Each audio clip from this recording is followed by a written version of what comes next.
Thanks, Elizabeth. Congressman Louie Gohmert, seeing the devastating effects of Obamacare firsthand. This week, the Texas congressman confirmed he's dropped his family's health care coverage altogether to save money. Otherwise, his deductible would increase from $3,000 to $6,000 and his policy price from $300 to $1,500. Here to explain to that and a whole lot more, Congressman Louie Gohmert. Congressman Gohmert, you don't want to pay this, so now you have no insurance, nor does your family? Well, it's my daughters are over 21. They're adults now, but one of them could be under the 26 limit. But the problem is that when Obamacare actually kicked in, just as we knew, if you liked your insurance, as I did, I had a health savings account, then I wasn't going to be able to keep it because it doesn't meet the requirements. Under my other policy, I didn't have maternity care, Brian. I got to have maternity care if Obamacare is going to say I have a legitimate policy. So I didn't drop it. It's a matter of it not being consistent with the requirements of Obamacare.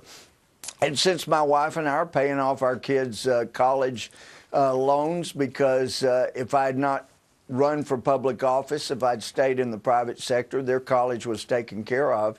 I didn't want them to have to sacrifice because I made the decision of going into public service. So that's where we are. Right. I don't have an extra $1,200 a month.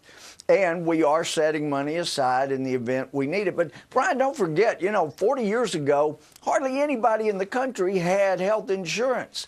And this is one of the areas we really need reform in. So whatever something costs, it ought to be posted. And Gotcha. Somebody paying cash ought to get the same deal Blue Cross, Aetna, and others get. Yeah, we have to have some way to understand how much all this stuff costs right now. We're still blind to it. Let's move on to another topic that caused some controversy. First, let's hear a soundbite of something that you said on the House floor. We're seeing more and more young women, single women coming before me, single moms, charged with welfare fraud. So that you said, you went on to say one of the reasons you got into public service, got into Congress, is because of this. Do you want to expand on that? Well, yeah, and I talked at length on the floor, and literally, Brian, thank God for Fox News. You get the truth out. You get actually what was said. The left tried to say I was attacking single moms. And if you listen to what I said, the whole point was it bugged the fire out of me that these young women, and the stories were usually very, very similar. They got bored with high school, and somebody'd say, hey, drop out. The government will send you a check for every child you can have out of wedlock. They have one child, and they find out that's really not enough to live on, have another and another. Right.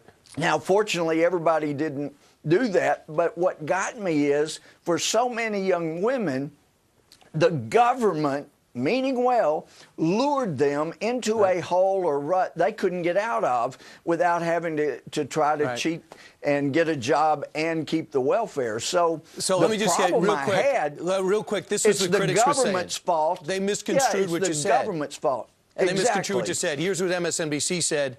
And real quick, let's take a look at that quote, because they said this: family decay, single moms get blamed for poverty from the GOP. So they characterize your statement as saying Republicans are blaming single moms for all these problems, which you just explained is not the truth. Yeah. So that is... It was the government's fault for luring them away from their God-given potential.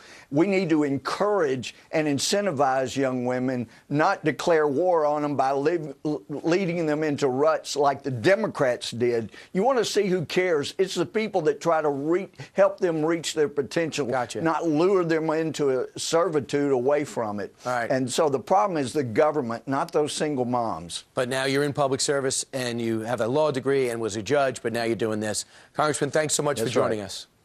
Thanks. Always good to talk to you, Brian. All right, coming up straight.